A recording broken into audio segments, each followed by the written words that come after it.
All right, let's go ahead and get started because John went into my time and that really annoys me. We're going to talk about roadblocks and detours tonight. I'll tell you a little story of what happened. I don't remember what year it was. Hurricane Harvey. Anybody know what year that was?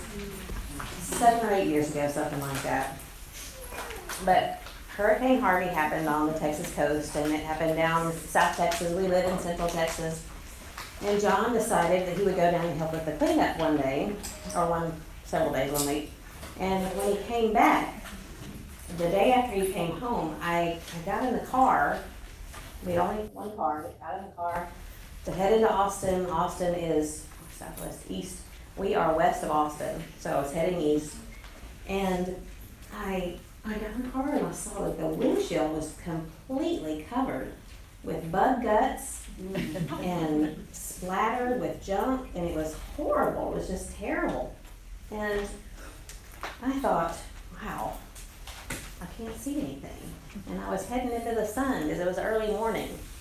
And so, you know how that makes it worse when you are going into the sun and there's nasty stuff all over your windshield and bird poop and all that kind of stuff. And so, I did what you do. You push the little button and it's supposed to shoot all the nice windshield wiper cleaner on, but of course it went nothing there. Except just a little tiny bit, enough to when the windshield wiper started moving, it just smeared it everywhere and made it worse. So there I was, heading into Austin on Highway 290, one of the worst highways in the world, I think, and I had bug guts and bird poop and nasty stuff all over the windshield, and it was smeared, and the sun was shining, and I could not see a thing. Sun in my face. It was just a really dangerous situation, you can imagine. I couldn't see anything. I couldn't see which way I was supposed to go.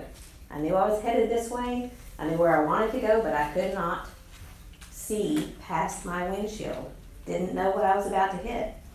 Things had fallen out of the sky and hit my windshield, landed in my way, and prevented me from seeing clearly. And I thought, this is a really good picture of life, right? Things fall out of the sky, seemingly out of nowhere, and then here you are, and you're driving, you're trying to get somewhere, you're trying to get to your destination, and you can't see. There's things in your way, and you're in trouble. So what is this weekend about? What is tonight about? What do I want us to kind of think about? It's like we're going to first, tonight, stop at AutoZone. You're going to buy new windshield wipers. How many of you need new windshield wipers? Everybody in here probably needs new windshield wipers. You don't think about it until you need them and it's too late, right? So we're going to buy windshield wipers. We're going to buy a gallon of wiper fluid. We're going to gas up on some premium gas at the gas station. We're going to go ahead, while we're gassing up, we're going to clean our windshield so it's nice and clean. We're going to stop at Toot and Totem or whatever gas station y'all have up here. We have Stack and Pack Home in the North Texas area that have Toot and Totem. Yes, it really is a store. Get you a big bag of snacks. Get you a big gulp at 7-Eleven. Find you some good music. You've already been to the bathroom. You're prepared and you're ready to go and you're excited for your trip. And that's what this weekend is about. Is preparing your marriage and being prepared ahead of time before these bad things happen. Before you find yourself in a car heading into the sun and you are in trouble because you can't see how to get where you want to go. Now, there's lots of older and younger women in here. Lots of people that have been married longer than I have, and lots of people that have not been married as long as I have. And I think all of us here have seen our share of things falling out of the sky, haven't we? Whether you've been married 2 weeks, 2 years, 20 years, however long you've been married. And I was thinking, to be totally honest, when we started these marriage seminars and started calling them Traveling the Road of Marriage, I did not like that image. I was not into it. In fact, we had a fight about it. What we're going to call Traveling the Road of Marriage. I was just not into it. But we can see who won that argument. Because here we are. But I started thinking that marriage is not like that nice new toll road that you can go 85 miles an hour on. Not very many cars on it, just you maybe and 2 or 3 others. It's not like that. Sometimes it's more of Scottsdale Road, as I hear, is usually very congested and lots of traffic. Where I'm from, it's I-35 that is always under construction. Marriage is like that, always under construction. usually at rush hour, in the middle of a storm, with a warning light on your dashboard, and maybe there's kids hollering in the back seat, and someone's texting you and you're wondering who that is. That's kind of what marriage is like, I think. There's a lot of stuff going on. But you know what? It's okay, because God is in the car with you. And that's what we want to talk about this weekend. That's what we want to ensure that everyone here knows, that God is in that car. God is working in your marriage with you, in your road of marriage. So, thinking about this theme of roadblocks and detours, what are some things? Just want to take a couple of minutes real quickly and have you tell me, what are some roadblocks that you endure? What are some detours? Or what is a roadblock? And I like to have, when I ask you a question, that really is because I want you to answer that. What is a roadblock? What does a roadblock do? It stalls progress temporarily. Stalls progress temporarily. That's a great definition. Anybody else have any other thought? What you might describe it as? You can't go this way, right? You thought you were going this way, you're not going that way. What about a detour? A hindrance. A hindrance? Mm-hmm. You're going a different way. You're not going to go the way you thought you're going to go. You're going to go a different way, whether you want to or not. Maybe these roadblocks, detours, are potholes in the road. But think about it for a second. I'm going to throw one or two out there, and then you think about and tell me some things some roadblocks and detours that you've had. Maybe a serious illness, either in your life or your husband's life. Maybe something like moving into a different city or state, somewhere like that. What are some other roadblocks and detours that you can think of? Financial stress. Financial stress. I think everybody goes through that at some point or another. What else? Family. Family issues. Mm-hmm. Births and deaths. Births and deaths, yeah. Whether happy or sad, they can be something that changes the way that you're driving your marriage. What are some other things? Y'all are quiet. In-laws. In-laws? Yeah. Loss of jobs. A loss of a job. Mm-hmm. Can you think of others? I can tell you one thing that's going on in my life is caring for an aging parent. And it's not going exactly like I thought it would. There is really no one way that can go, right? What are some other things?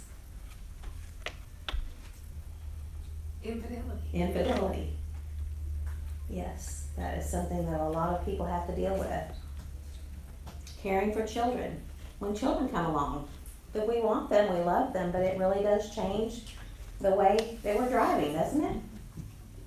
Things like that. But what about just some of these attitudes that we have? Anger, selfishness, resentment, bad communication, lack of forgiveness, too high expectations, lack of spirituality, no sense of humor. Anybody have that problem? A lack of intimacy. These things are roadblocks and detours, and they can seriously affect the status of our marriage, and we want to do what we can to avoid those things. John and I have had our share of tough things to overcome, and we've been through several things. And just being a little bit more lighthearted here, I can't stand the thought of not having John around, but sometimes he drives me nuts. And anybody that's married in here knows what that's like. The person that you love the most, you're with them the most, and sometimes they drive you nuts. And I know good and well that I drive John nuts sometimes too, because we're just together a lot. We're human. None of us in this room are immune to these troubles that we have, these roadblocks and detours. And being a Christian does not guarantee that you're not going to suffer some of these setbacks and some of these problems. That doesn't mean that you're not going to have to endure some hard things. But when you think about it, also, Satan hates Christian marriages because they stand for everything that he hates. And so he does what he can to come between us. And that's something that has helped me to remember that when I'm fighting against him, it makes me mad to think about him trying to get in the middle of my marriage. And so that helps me to fight against him, because I know that I don't want him to win.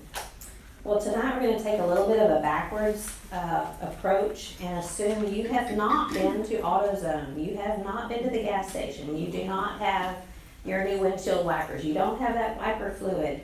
You haven't cleaned your windshield, and you still got all the bird poop and stuff on your windshield.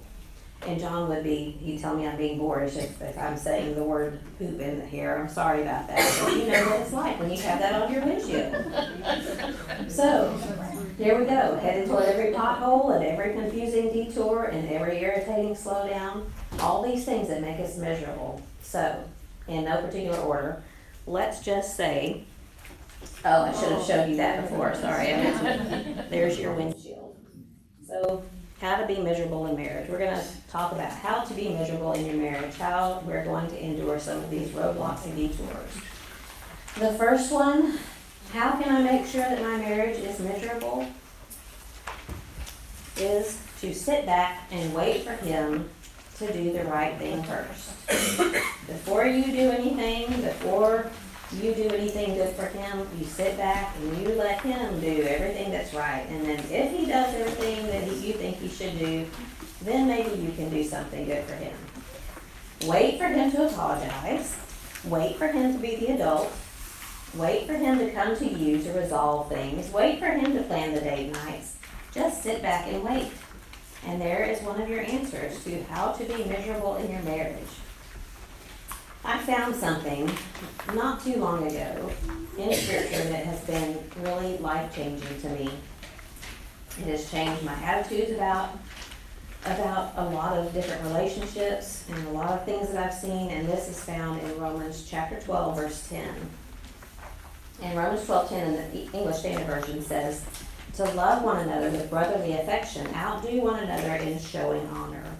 So the context of this chapter, remember that it's written to the church at Rome, which was quite a melting pot. Had people coming from all different places, lots of different backgrounds, and a lot of different customs and traditions that they had to merge together and meld together and get along with one another and love one another regardless. And so the context of this passage is that he's urging them to be unified. And it's in verse 5, it says, we, though many, are one body in Christ. So when you think about our marriage being one flesh, these passages can apply to us as well. We're one flesh. So these admonitions can truly apply to our marriage. And when you look through that context, you see, don't be conformed to this world, but be transformed by the renewing of your minds. And don't think more highly of yourself than you should. Let love be without hypocrisy. Cling to what is good. All of these things can have quite an impact on our marriage if we apply them to our marriage. But the thing that was really interesting and really pretty life-changing to me is the definition of the word outdo in this passage. Outdo one another in showing honor. So outdo, it means to give preference to. It means to honor one another above yourselves. But I love this. I saw this one day. It says that we are to go first and lead the way. What if we went first and led the way? You know, what if our husband's having a bad day? What if he's encountered something at work that has been hard on him? What if he just really doesn't like the way that we're looking at him and we're maybe having a bad attitude? What if we went first and led the way in how we respond to him and how we treat him? How different would life be if we didn't wait for each other to do the right thing, but we went ahead and did it on our own? There's a lot of times that John and I may be in the middle of a disagreement, and he'll be the one that comes to me, and he'll apologize first. And I will freely admit that he's the one that usually apologizes first. But a lot of times, if I'm still puffed up, if I'm still a little bit angry, if I'm still not, maybe he didn't say his apology just right, or maybe he's not apologizing for what I want him to apologize for, he still doesn't get it. But even if, I might just still be a little bit mad, and he wants to hug me, and I just don't want to hug him back. What if I wasn't that way? What if instead of that way, I was the one that went to him and hugged him first, and he would melt like butter? I don't know your husbands, and your husband may be more like me, and that, it takes a little time. But what if I went first and led the way? What if you went first and led the way in your marriage relationship? What would your husband do if you came to him first with an apology? I can tell you what John would do. I would have to pick him up off the floor first, but he would love it. He would love me, and he would hug me, and he would forgive me. What if I was the first one to bring him coffee? What if I was the first one to plan a date night? That's when I was sitting there thinking of things. What do I want him to do? I would like for him to bring me coffee, but honestly, he wouldn't get the ratio of coffee creamer to coffee just right. So I don't let him do that. But sometimes I just want him to plan a date night. Not to say, you want to go out tonight, which is really nice. But what if he said, okay, put your clothes on and get your purse, and we're gonna go to the movie, and then we're gonna go this place or whatever date night. I would like for him to do that. But what if I did that? What if I said, hey, put your boots on, we're going out to this place, and we're gonna have dinner, and then we're gonna go whatever. What if I'm the one that says I love you first? Maybe some of you have no problem with that. Maybe it's not an issue for you at all, and if so, I wish I were more like you. But go first and lead the way. But if you enjoy being miserable, if you want to stay miserable in your marriage, wait for him to do the right thing first. So the second thing is if you want to be miserable, is to make a mountain out of all the molehills. And we know those important things that make such a big difference, right? Whether it's the dirty socks on the floor, or maybe it's the dirty socks at the bottom of the bed, pushed down between the comforter and the mattress, and then when we're trying to match the socks, they're all bunched up at the bottom of the bed.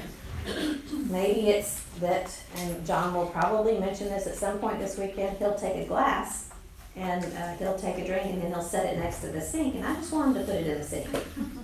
Because I know he's not going to use it again. He thinks he's going to, but he doesn't. And so by the end of the day, there's 3 or 4 glasses by the sink.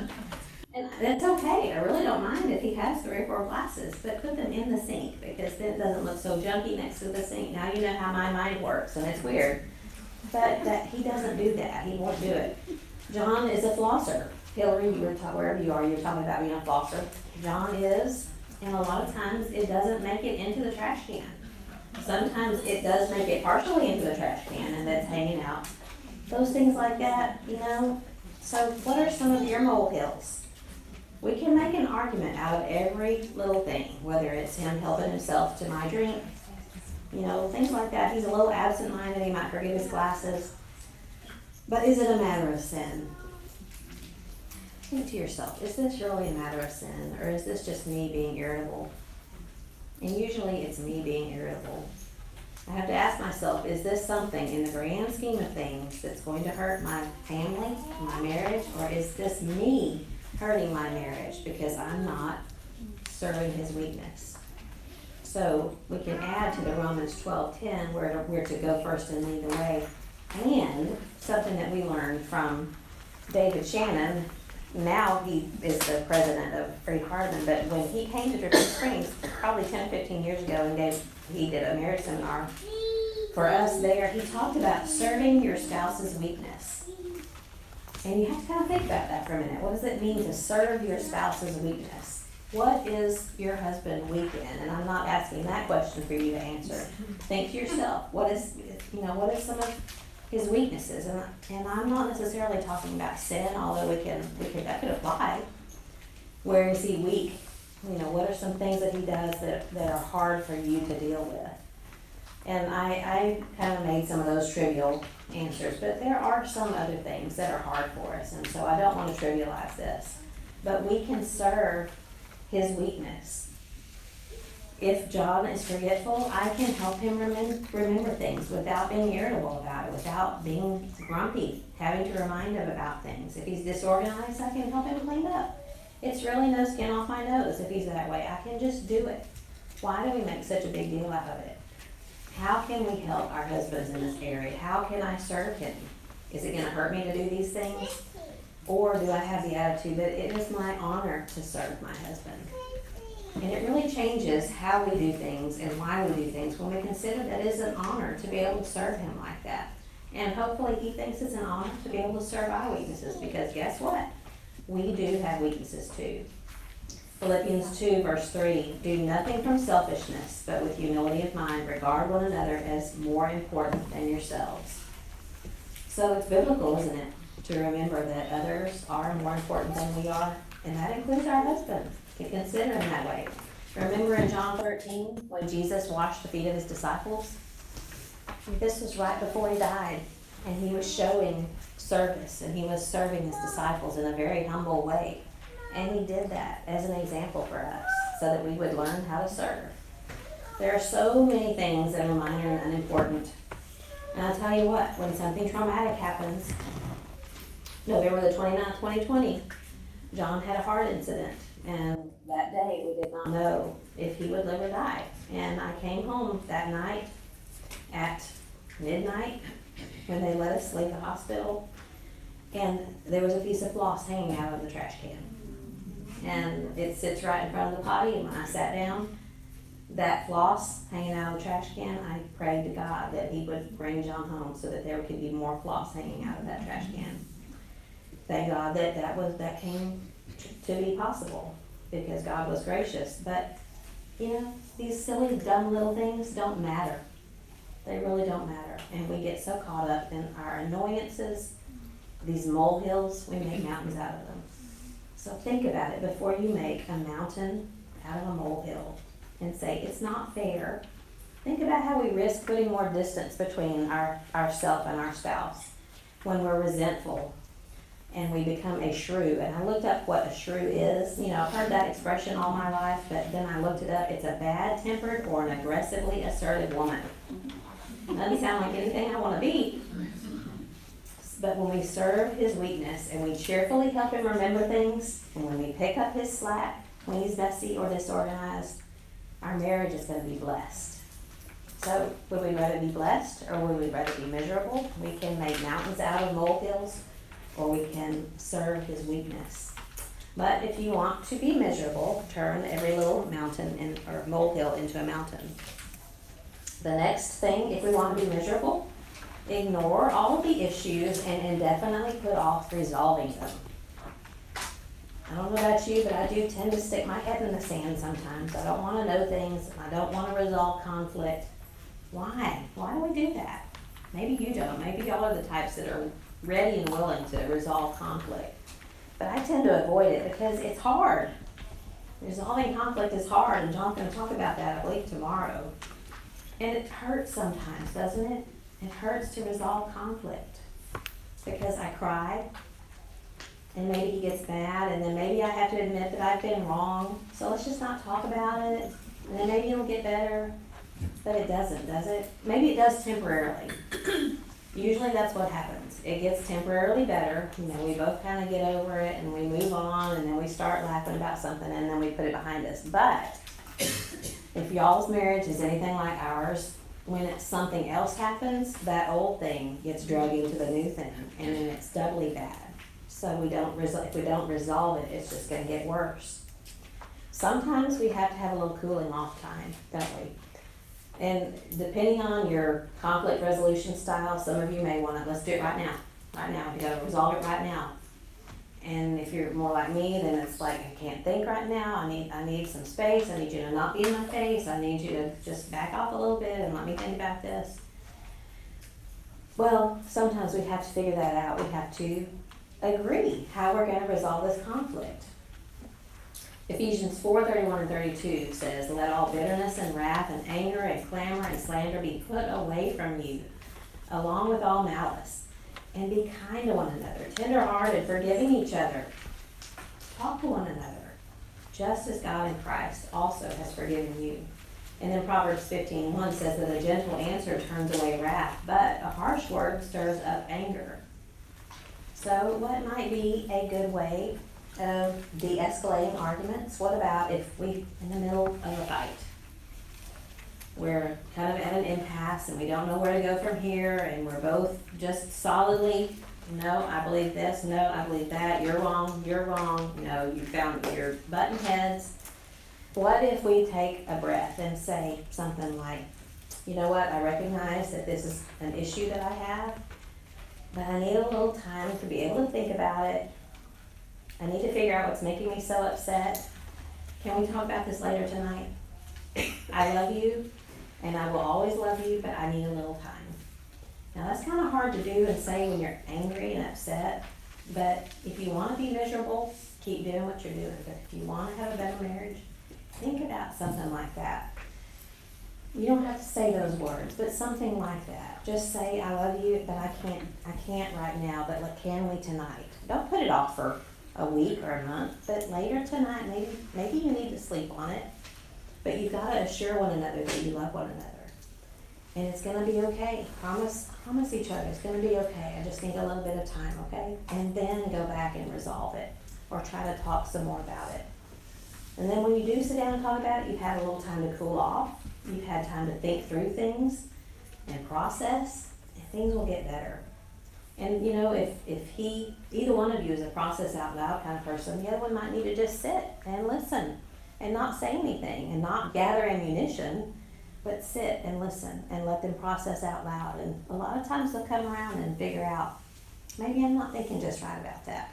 And they'll back down. And if you present yourself in a calm way, it usually de-escalates the other side. So think about that. We're gonna have to learn to resolve conflict, and again, we're gonna talk about that later. But you know what, if you love misery, go ahead and stick your head in the sand and ignore all of your issues and put them off resolving. Next, how to be miserable, hold on to all of your resentment. Remember everything he's ever done to you to hurt you, and imagine all the ways that he might continue to do so.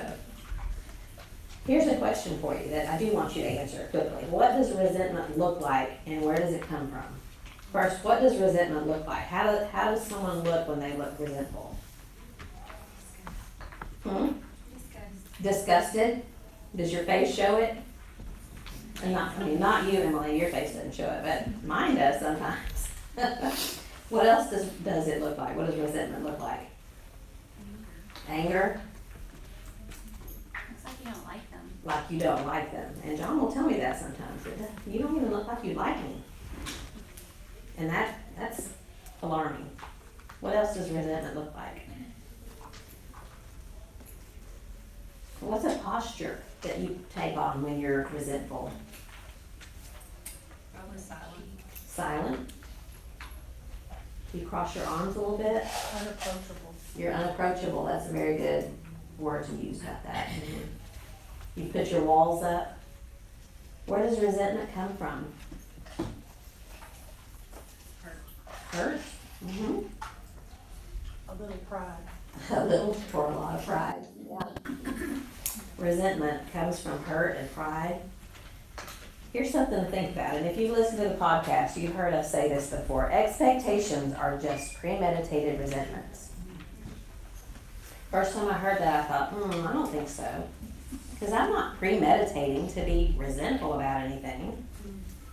But if you have an expectation and it doesn't go your way, then it's a premeditated resentment. And I've come to find that this is very true. Not always, it's not 100% of the time, but a lot of times it's very true. Think about that date night that you would like for him to plan for you. And it doesn't turn out just like you wanted it to, and you get a little upset about it, and the night's ruined. I mean, this has happened to us more than once. I remember one time that John planned this before we were married. I wanted to go to a nice place, and he took me to Hill's Cafe. And to him, it was a nice place. To me, it was a cafe.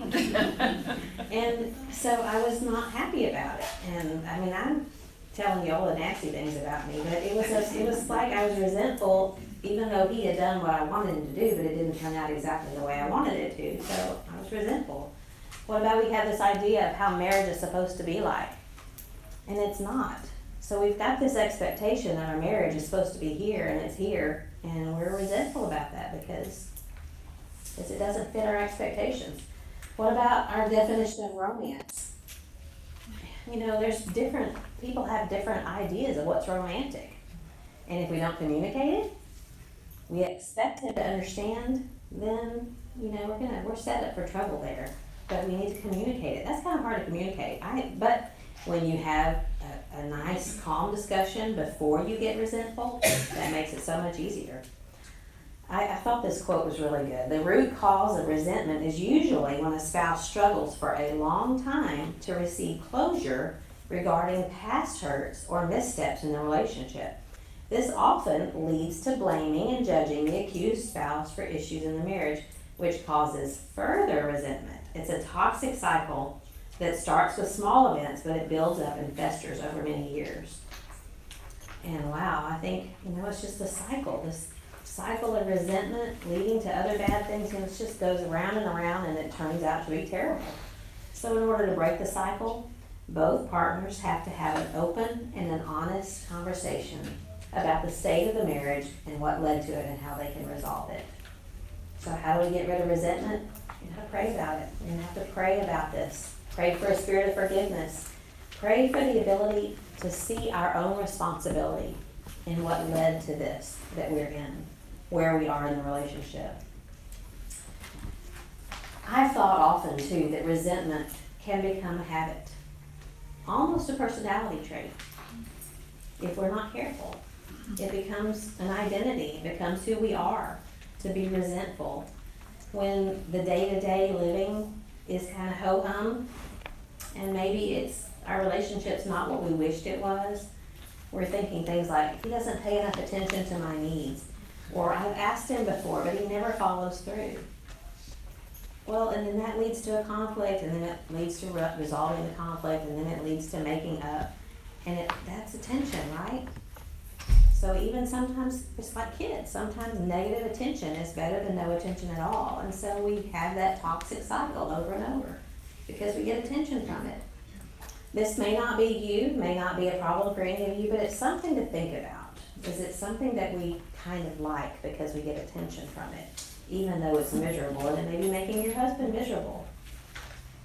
So let's consider our own negative patterns, like leaving the adulting to him, or making mountains out of molehills, or living resentfully, or holding on to the resentment and remembering all of these bad things. Or what about this one?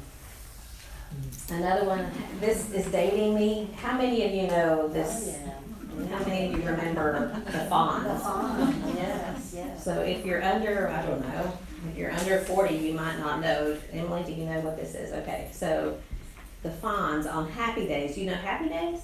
Okay, so happy days. The Fonzie could never admit that he was wrong. He would say, I was wrong. He couldn't say he was wrong. So if you want to be miserable in marriage, love means never having to say you're sorry, right? And that's just not right. So if you want to be miserable, never say you're sorry. Why is it so hard to say that we're sorry? One of the things I think, did we not learn it from our parents? I don't know that I learned this from my parents for lots of different reasons there, and I'm not blaming them for it. I think that they had good intention, but I don't think I learned to say I'm sorry. And that's been a hard thing for me. And I think it's hard to say we're sorry because it's an admission that we were wrong, obviously. I think it's hard because we're having to humble ourselves, and it's hard because there may be some consequences too, and we don't want to face those consequences. It's not fun. But the Bible says in James 5:16 that we're to confess our sins to one another and pray for one another so that we may be healed. Now that may be taking that a little bit out of context, but I think it really applies here because it's healing to ask forgiveness and be forgiven. So we need to ask forgiveness and say that we're sorry. Not only that, but when we receive these apologies, think about this: confession and prayer and receiving those I'm sorries from our husbands with grace does so much to heal and restore a relationship. Ephesians 4:29, let no unwholesome word proceed from your mouth, but only the good and full of grace words. He goes on to say, let all bitterness, wrath, anger be put away from you, and to be kind and tenderhearted, forgiving just as God in Christ has forgiven you. You know, it's really easy to forgive other people, isn't it? I think anyway, it's easier to forgive other people than it is to forgive our spouse, and I'm not sure why. But it's helpful to practice saying I'm sorry. Not, I'm sorry you felt that way. That's not really an apology, is it?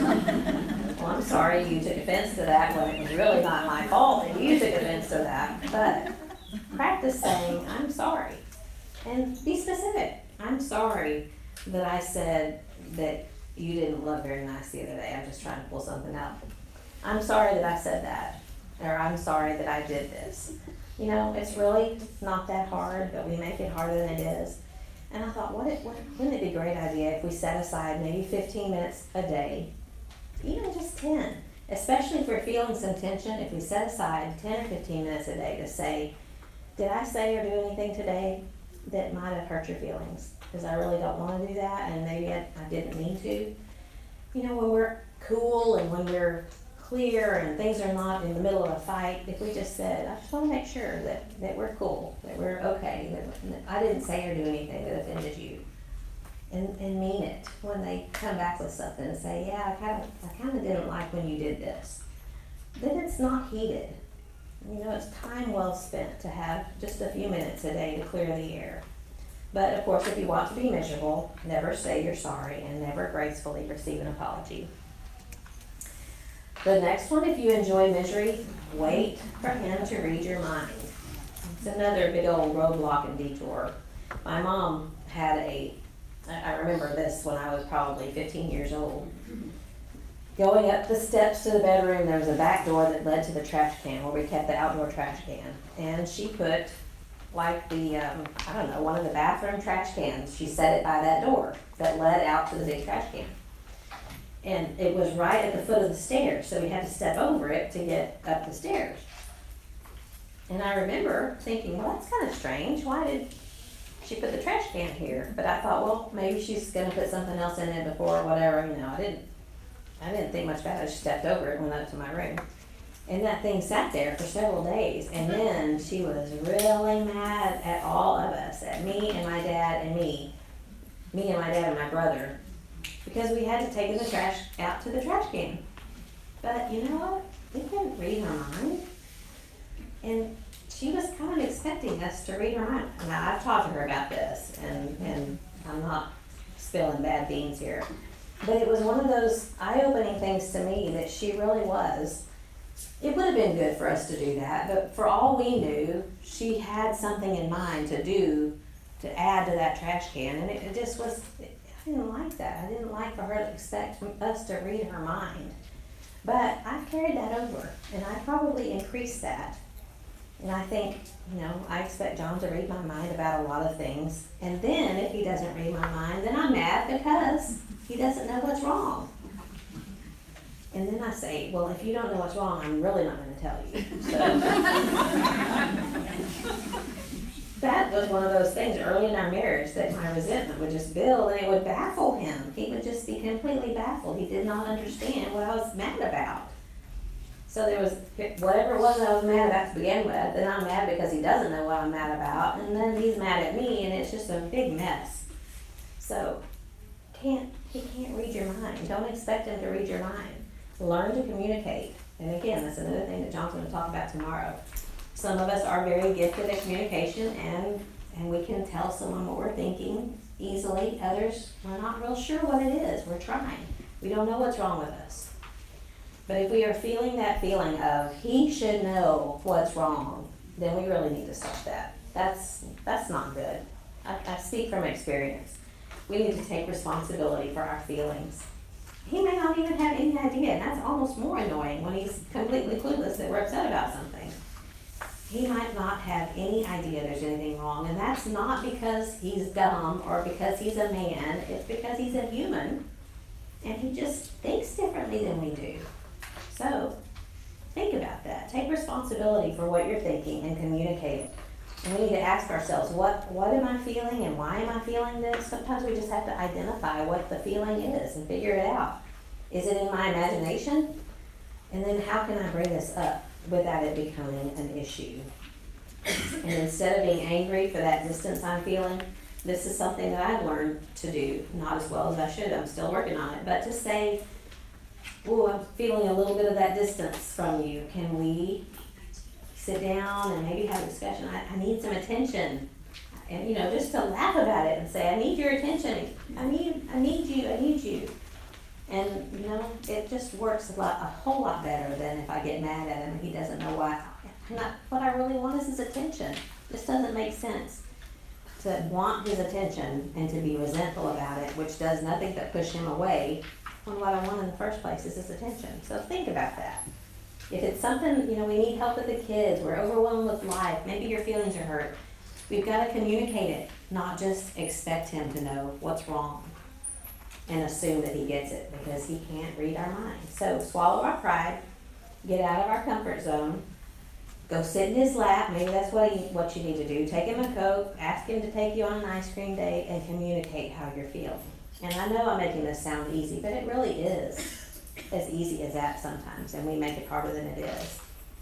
The next thing that we can do to be miserable is to pour all of our love and attention into our kids and none into our marriage. And you know, that doesn't seem like a very obvious one that would lead to misery in marriage, but it really is. Kids are demanding. There are times that we just can't ignore their needs. We've been there. And kids, little ones anyway, are less complicated because usually what they need is something physical that we can take care of and we know exactly what it is.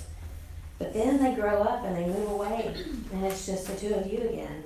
And then sometimes if you've not stayed close, you don't have anything to say to each other anymore. Will you still love each other? There was a quote that I came across too. I thought our marriage was healthy and vibrant, that is, until the last of our 3 children left home. I realize now that it was the kids who brought life into the house, and that so much of our marriage was centered around them and their activities. Without them, my husband and I are lost. I have too much time on my hands. The two of us have nothing in common, and my husband is spending more time at work and with his buddies so that he doesn't have to deal with our issues. What do I do? So this is a sad thing that can happen when we pour all of our love and our attention on our kids and not enough into our husbands. When they're the ones they're still going to be there. If we pray that they're still there when the kids are gone. So while your kids are still at home, commit to some time together. One of our sons and his wife have a date night every week at home. They put the kids to bed at 6:15. I mean, it's still light outside sometimes, but they're committed to that. They put them to bed, and then they dress up, not crazy dress up, but they clean up and put some nicer clothes on, and they light candles and put them on the table, and they just have a date night at home. They can't go out. They're out in the country now, and anyway, they've committed to doing that. Just the two of us need to get together. We need to keep talking. Stay active together. Whether you like to golf or hike or read a book together, hug every day, but prioritize your marriage and not just your children. But if you want to be miserable, pour your soul into only your kids or your friends or your parents or work, anything except your husband. Leave him out. I don't know what time I'm supposed to stop, but I kind of feel like it's getting there because I told John 8:15, and so now I've done what I got mad at him for doing. I didn't get mad at him for doing that, I promise. The other two, and I'm just going to briefly show you the slides. You can, we'll go into a little bit more later. To be miserable, keep secrets. And this is a bad one. To keep any kind of secret. If you're nervous about your husband looking in your phone for anything or on your computer or getting the mail before you get the mail because maybe you're getting a bill for something that you spent too much money on, it's not a good thing. Don't keep secrets. And then another way to be miserable is to avoid sex. And we'll talk about this tomorrow a little bit more in detail. So these are just some of those roadblocks and detours that I think that we need to be really careful to avoid. So if you want to be miserable, there you go. Thanks for your attention.